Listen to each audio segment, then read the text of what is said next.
Hello everyone, I hope you all are fine. सबसे पहले मैं आप सभी का बहुत बहुत धन्यवाद करना चाहती हूँ कि आपने मेरी चैनल को सराहा और मुझे इतना सारा प्यार दिया। Thank you so so much.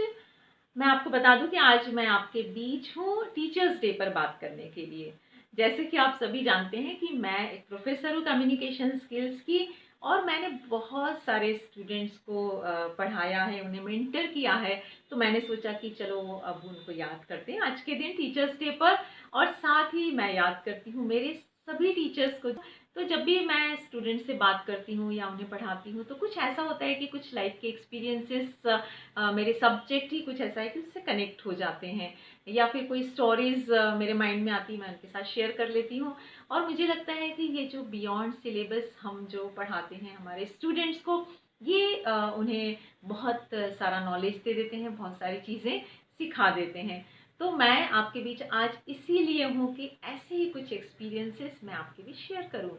लेकिन इसके पहले कि मैं आगे बढ़ूँ, मैं चाहती हूँ कि यदि आपने मेरी चैनल को सब्सक्राइब नहीं किया है तो सब्सक्राइब कीजिए और बेल आइकन को क्लिक कीजिए। तो आगे बढ़ते हैं। मैं आपके साथ एक एक्सपीरियंस शेयर करना चाहूँगी। मैं आपको बता दूँ कि मैंने साइकिल सीखी है और स्कूटी भी सीखी है, लेकिन चलाई नहीं, मतलब प्रैक्टिस नहीं थी मुझे ये ड्राइव करने की। तो जब मैंने कार सीखना स्टार्ट किया तो सब मुझे कई लोगों ने कहा कि अरे अभी तुम कार नहीं सीख पाओगी, नाउ इट्स टू लेट, और अभी सीख भी लोगे तो 2-3 साल तो तुम रोड पर नहीं आ पाओगे। वो बचपन से जब सीखते हैं ना तभी अच्छे से ड्राइविंग कर पाते हैं। ऐसी बहुत सारी बातें मैं आपको बता दूं कि जब मैंने कार सीखना शुरू किया तो थर्ड डे मैं कार को अपने घर से अपने कॉलेज तक लेकर चली गई। हालांकि ड्राइवर भैया मेरे साथ थे, और हाँ, खजराना पर बहुत ज़्यादा रश था, चारों तरफ से ट्रैफिक था, तो मैं थोड़ी घबरा गई थी और मैंने बिल्कुल हथियार डाल दिए थे और मैंने भैया से कहा कि भैया ये चौराहा तो आप क्रॉस करवाइए। ऐसी प्रॉब्लम्स बीच में आई, लेकिन फिर भी मैं कार को बाद में मैंने लिया और कॉलेज तक लेकर चली गई। और मुझे लगता है कि अब मैं काफ़ी अच्छी ड्राइविंग कर लेती हूँ, क्योंकि लेडीज़ पर जनरली ब्लेम होता है ना कि वो अच्छे से ड्राइव नहीं करती हैं। तो मेरा मानना है ऐसा कुछ नहीं है, मैं ठीक ठाक ड्राइविंग कर लेती हूँ, अच्छे से कार चला लेती हूँ। तो यही कहना चाहूँगी कि ऐसा कुछ नहीं है कि आप लाइफ में कुछ करना चाहें और कर नहीं सकते। हाउस वाइफ हैं या वर्किंग वुमेन है, थोड़ा सा जब टाइम हो जाता है फैमिली को देखते देखते, और फिर जब वो बाद में डिसाइड करती है कि अब उन्हें कुछ सीखना है, तो लोग कहते हैं कि अरे अब अपनी फैमिली देखो और नाउ इट्स नॉट पॉसिबल, बहुत देर हो गई है, अब सीख के क्या करोगे। ऐसे वेरियस काइंड्स ऑफ डायलॉग्स हमें सुनने को मिलते हैं। लेकिन मैं बता दूं आपको कि कुछ भी सीखने का कोई टाइम नहीं होता है। आप किसी भी एज में किसी भी समय में कुछ भी सीख सकते हैं। जैसे कि आप जानते हैं कि मैं एंकरिंग करती हूँ।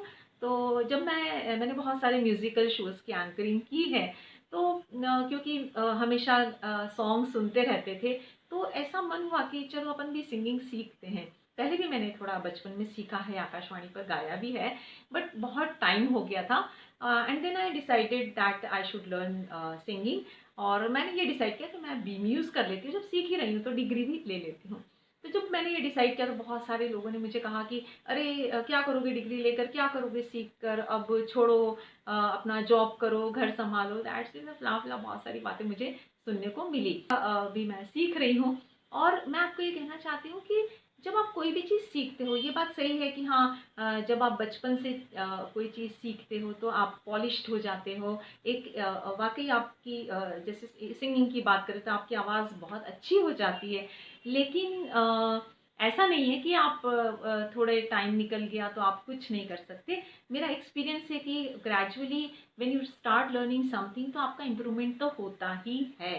That I am feeling, I am experiencing. और उसके अलावा क्या है कि जैसे हम कुछ चीज़ें सीखते हैं तो हम सिर्फ इसीलिए नहीं सीखते हैं कि हम लोगों के सामने वो सब स्किल्स हमारे प्रेजेंट करें।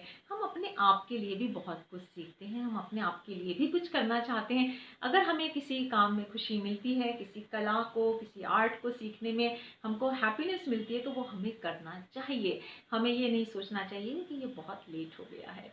यही मैं कहना चाहती हूँ सभी लेडीज़ से, सभी जेंट्स से, सभी बच्चों से, मेरे स्टूडेंट से। So thank you so much for patient listening, and again happy Teachers Day. Thank you so much.